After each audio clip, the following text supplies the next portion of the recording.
Você já teve a sensação de que alguém estava te observando, mesmo sem ver ninguém por perto?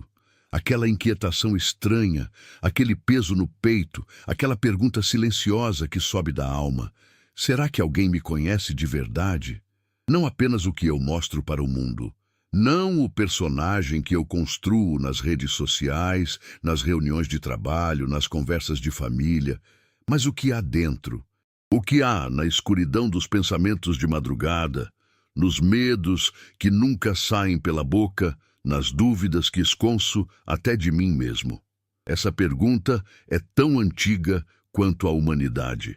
E o que eu quero compartilhar com você hoje é que há uma resposta para ela. Uma resposta que foi escrita há aproximadamente 3.000 anos, num idioma que já não falamos, por um homem que enfrentou perseguições, traições, guerras e o peso de crimes que ele mesmo cometeu. E essa resposta, preservada através de milênios de história, confirmada por descobertas arqueológicas e linguísticas dos últimos 2 séculos, ainda ressoa hoje com uma precisão cirúrgica que só pode ser explicada por uma coisa: ela veio de Deus. Estamos falando do Salmo 139, versículos 1 ao 4. Abra seu coração agora, porque o que Deus quer te revelar através dessas linhas vai muito além das palavras. Vai tocar aquele lugar em você que você talvez nem saiba que existe. O Salmo 139 começa assim, na voz de Davi: Senhor, tu me sondaste e me conheces. Tu sabes quando me sento e quando me levanto. De longe percebes os meus pensamentos, esquadrinhas o meu andar e o meu deitar, e conheces todos os meus caminhos. Antes que a palavra chegue à minha língua, eis que tu, Senhor, já a conheces totalmente. 4 versículos, 27 palavras em português. Mas o que essas palavras carregam em hebraico, o idioma original em que foram escritas, é de uma profundidade que muda completamente a forma como você vai se enxergar a partir de hoje. Vamos entrar juntos nesse texto com tudo que a história, a arqueologia e a linguística podem nos revelar. A primeira palavra que precisa te impressionar é essa: sondaste. Em português parece simples, mas no hebraico original, o texto usa o verbo shakar, que vem do campo semântico da mineração. Arqueólogos que estudaram as práticas de mineração no Antigo Oriente Próximo descrevem o shakar como o ato de descer até as profundezas da terra, perfurar camada por camada, escavar onde nenhuma luz natural chega, em busca do minério mais precioso escondido nas entranhas da rocha. Não é uma observação superficial, não é uma varredura rápida, é uma investigação meticulosa, paciente, que não descansa até chegar ao núcleo mais profundo do objeto investigado. E Davi usa exatamente essa palavra para descrever o que Deus faz com ele. Deus não te dá uma olhada, Deus não te avalia pela aparência, Deus shakar. Deus desce até o que há de mais escondido em você, perfura cada camada de proteção que você construiu ao longo dos anos, atravessa as defesas, as máscaras, as narrativas que você criou sobre si mesmo e chega até o núcleo. Até o que você realmente é. Agora pense no contexto em que Davi escreveu isso. Historiadores e arqueólogos situam a composição desse salmo por volta do século X a.C., num período em que Davi já havia vivido décadas de montanhas russas emocionais e espirituais. Ele foi ungido rei ainda adolescente, matou Golias num ato de coragem sobrenatural, passou anos fugindo do rei Saul pelas cavernas da Judéia, que hoje correspondem a uma região árida a sudoeste de Jerusalém, aproximadamente a 25 quilômetros da cidade moderna. Escavações realizadas na região de En-Gedi, um dos locais onde Davi se escondeu, segundo o primeiro livro de Samuel, revelaram estruturas de refúgio datadas exatamente dessa época, com fontes de água e sistemas de armazenamento que confirmam como grupos de fugitivos podiam sobreviver naquele deserto por longos períodos. Mas Davi não apenas fugiu, ele também falhou, e falhou de forma grave. O pecado com Batseba, o arranjo para a morte de Urias. Foram momentos em que Davi tentou esconder, tentou encobrir. E o profeta Natã foi a ele e disse: Tu és o homem. Naquele momento, Davi compreendeu algo que mudou sua espiritualidade para sempre. Não existe esconderijo suficientemente profundo para se ocultar do olhar de Deus. E é dessa compreensão, desse encontro brutal com a realidade do conhecimento divino, que nasce o Salmo 139. Agora olha para a segunda parte do versículo 1. Tu me conheces. Em hebraico, Yada. E aqui está o que vai transformar sua compreensão hoje.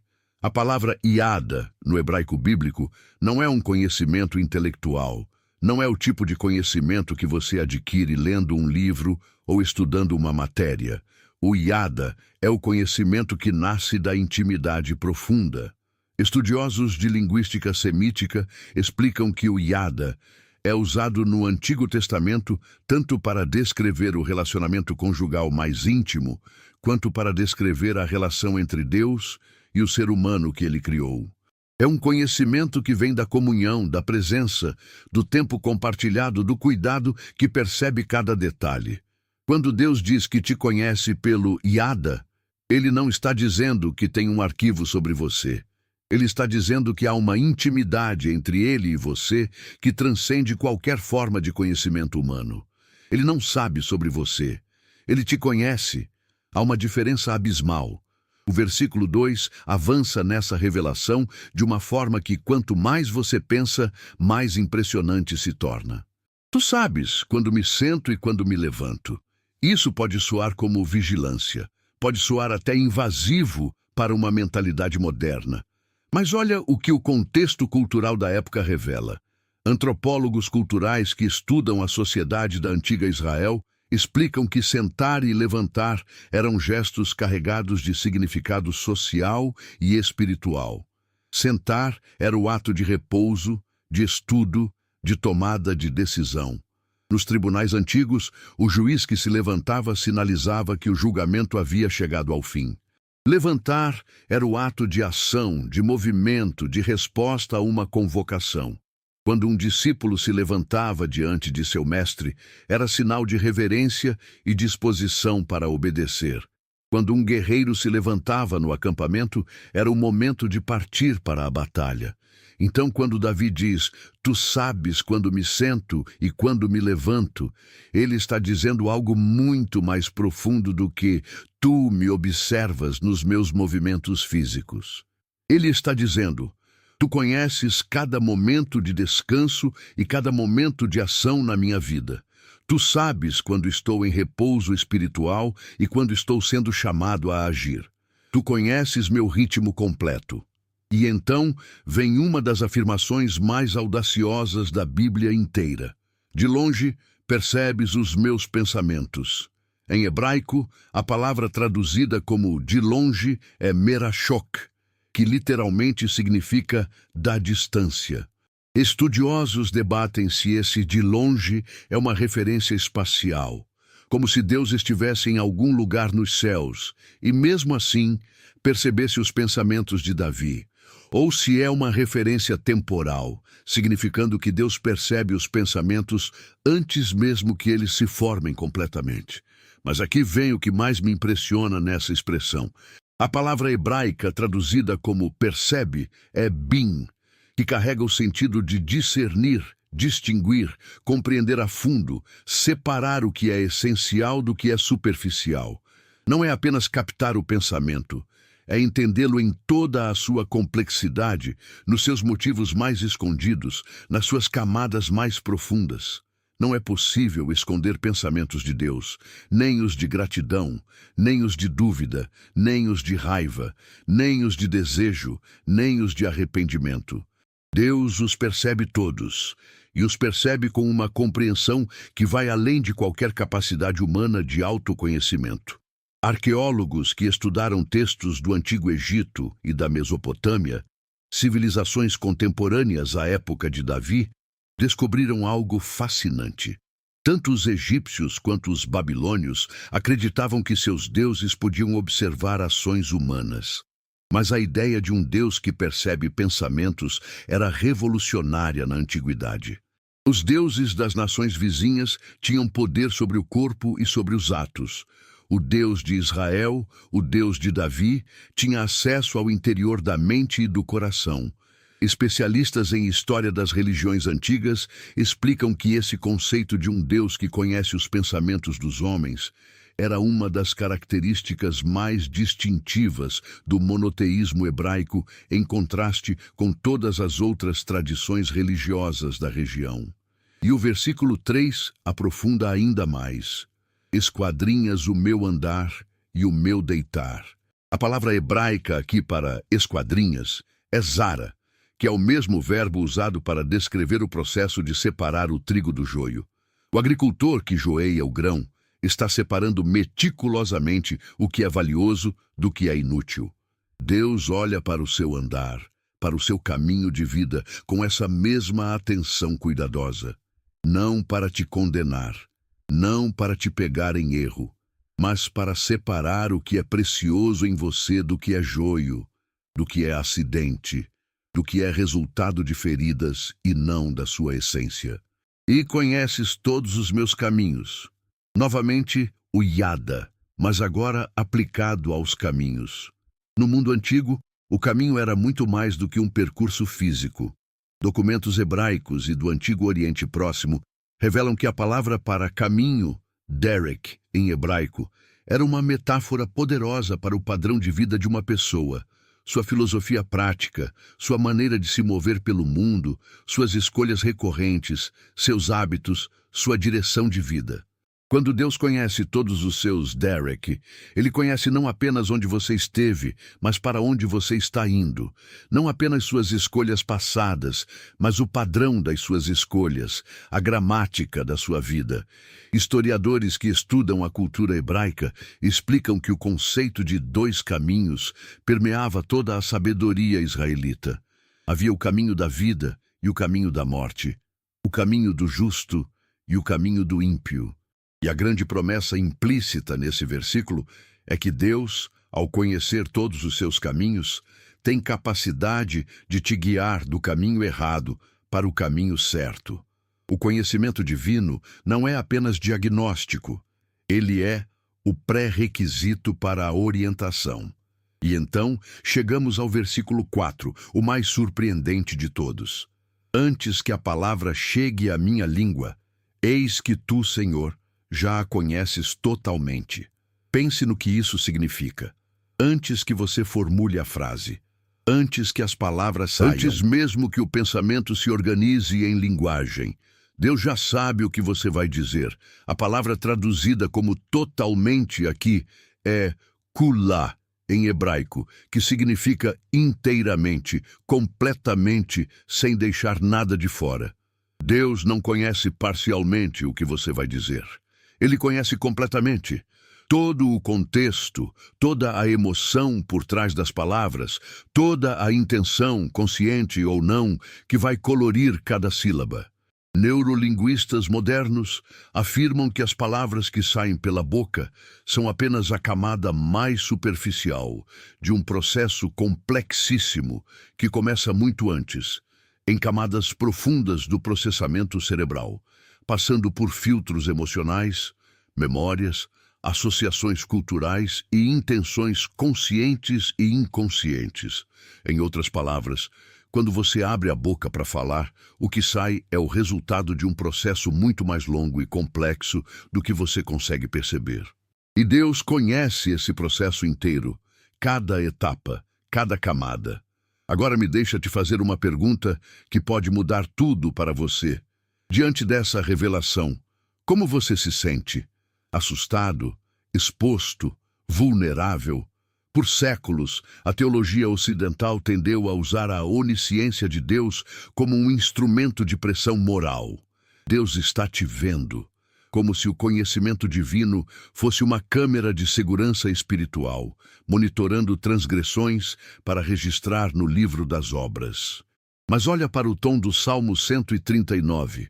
Olha para a voz de Davi. Esse é o mesmo homem que havia pecado gravemente, que havia falhado de formas que poderiam destruir qualquer relacionamento humano. E ele não escreve esse salmo com medo, ele escreve com espanto, com maravilha, com uma espécie de alívio profundo. Por quê? Porque Davi descobriu algo que a maioria das pessoas leva uma vida inteira sem compreender. Ser completamente conhecido por Deus não é uma ameaça. É a forma mais profunda de segurança que existe. Pense na sua própria experiência humana por um instante. Quantos relacionamentos você tem onde se sente completamente seguro para ser quem você é? Onde não precisa filtrar, performar, medir as palavras, controlar a impressão que está causando? Provavelmente poucos. Talvez nenhum com perfeição absoluta. Porque em todo relacionamento humano existe o risco da rejeição. Existe o risco de que, se a outra pessoa te conhecer de verdade, ela não vai gostar do que vai encontrar. Esse é o terror fundamental da condição humana. Não é o medo do escuro, não é o medo da morte, é o medo de ser completamente conhecido e ser rejeitado. É o medo de que, se alguém vir tudo, o bom e o feio, o nobre e o vergonhoso, ele vai embora. E o Salmo 139, nesses 4 versículos iniciais, destrói esse terror com uma precisão espiritual devastadora. Porque Deus já te conhece completamente. E Ele não foi embora, Ele está aqui. Ele, Shakar, desceu até o mais fundo. E em vez de se afastar com repulsa, Ele permanece. Em vez de rejeitar, Ele conhece pelo iada, pela intimidade, pela comunhão. Você não precisa mais ter medo de ser conhecido. Você já é completamente conhecido. E você está aqui. Isso não é pequeno. Isso é revolucionário. Arqueólogos que estudam os textos do Mar Morto, os manuscritos descobertos em 1947, numa região desértica a aproximadamente 20 quilômetros de Jericó, encontraram fragmentos do Salmo 139 preservados com um cuidado extraordinário. Esses manuscritos, datados de 2 a 3 séculos antes de Cristo, eram considerados suficientemente preciosos para serem copiados e guardados junto com a Torá e os livros dos profetas. Para aquela comunidade, esse salmo não era apenas poesia religiosa. Era a revelação fundamental sobre a natureza do relacionamento entre Deus e o ser humano. E o que impressiona os especialistas é a consistência do texto ao longo de milênios.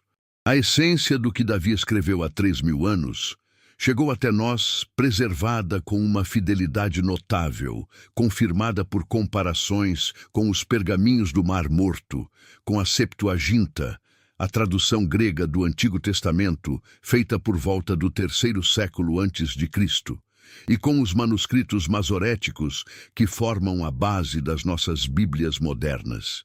Deus preservou essa palavra através de civilizações que subiram e caíram, através de guerras, exílios, perseguições e revoluções culturais.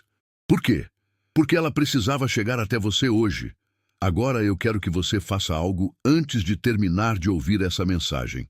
Eu quero que você traga para a mente algo que você nunca falou para ninguém. Algo que você carrega no silêncio. Pode ser uma mágoa, pode ser uma vergonha, pode ser um sonho que parece tolo demais para ser dito em voz alta. Pode ser uma dúvida sobre a sua fé, sobre o seu valor, sobre o seu propósito. Pode ser um padrão de comportamento que você odeia em si mesmo, mas não consegue quebrar. Você trouxe para a mente? Agora escuta o que o Salmo 139 está dizendo sobre aquilo. Deus já sabe. Ele desceu até aquela profundidade em você, com o chacar do minerador que vai atrás do que há de mais valioso nas entranhas da rocha. Ele conhece aquilo com o iada, da intimidade mais profunda. Ele já percebeu cada pensamento relacionado àquilo da forma mais completa possível. E Ele está aqui, não te julgando, conhecendo. E há uma diferença enorme entre um Deus que te julga de longe e um Deus que te conhece de perto. O juiz observa o réu de fora, o amigo conhece o coração de dentro. Davi, o homem que escreveu esse salmo, viveu para descobrir que Deus era o segundo e não o primeiro. O mesmo Deus que confrontou o seu pecado através do profeta Natã também o restaurou. O mesmo Deus que não ignorou as falhas de Davi também não o abandonou nelas. E no final da vida, Davi foi chamado por Deus de homem segundo o meu coração. Não porque era perfeito, mas porque era completamente conhecido e permaneceu em relacionamento com quem o conhecia. Essa é a promessa implícita no Salmo 139, versículos 1 ao 4. Ser completamente conhecido por Deus não é o começo do fim do seu relacionamento com Ele. É o fundamento do qual Ele pode finalmente começar de verdade. Porque você não pode ter intimidade real sem vulnerabilidade real. E a boa notícia é que com Deus você já está completamente vulnerável, completamente exposto, completamente conhecido. Você não tem mais nada a esconder, então você não tem mais motivo para se afastar. Você pode se aproximar. Talvez hoje seja o dia em que você finalmente para de performar para Deus na sua oração. Para de usar as palavras certas, a postura certa, o tom devocional certo. E simplesmente fala com Ele o que está no coração, sabendo que Ele já sabe, sabendo que o yada dele sobre você já inclui tudo aquilo e que Ele ainda está aqui. Antes que a palavra chegue à tua língua, Ele já a conhece totalmente. Então fala tudo. Fala o que você nunca falou. Fala o que tem vergonha de falar. Fala as dúvidas. Fala as raivas. Fala os pedidos que parecem pequenos demais ou grandes demais. Ele já sabe, e Ele quer ouvir de você mesmo assim. Porque o conhecimento divino não elimina a conversa. Ele a torna possível em sua forma mais honesta e mais livre.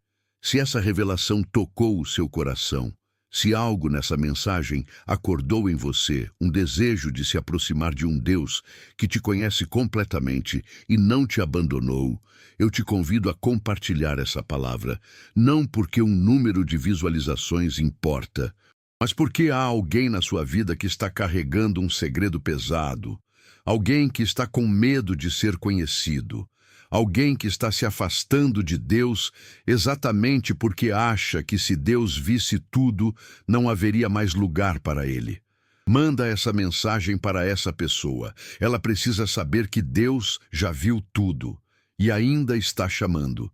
Amanhã vamos continuar no Salmo 139 e o que vem a seguir é ainda mais surpreendente, porque Davi não para no conhecimento de Deus. Ele avança para a presença de Deus e descobre que não existe lugar no universo onde Deus não esteja. Uma verdade que vai te acompanhar pelo resto da vida. Até amanhã, que o Deus que te conhece completamente se revele a você como o Deus que te ama completamente. Porque o conhecimento sem amor seria terror. Mas quando o que te conhece completamente também te ama completamente, não resta mais espaço para o medo. Que Deus seja a sua paz hoje.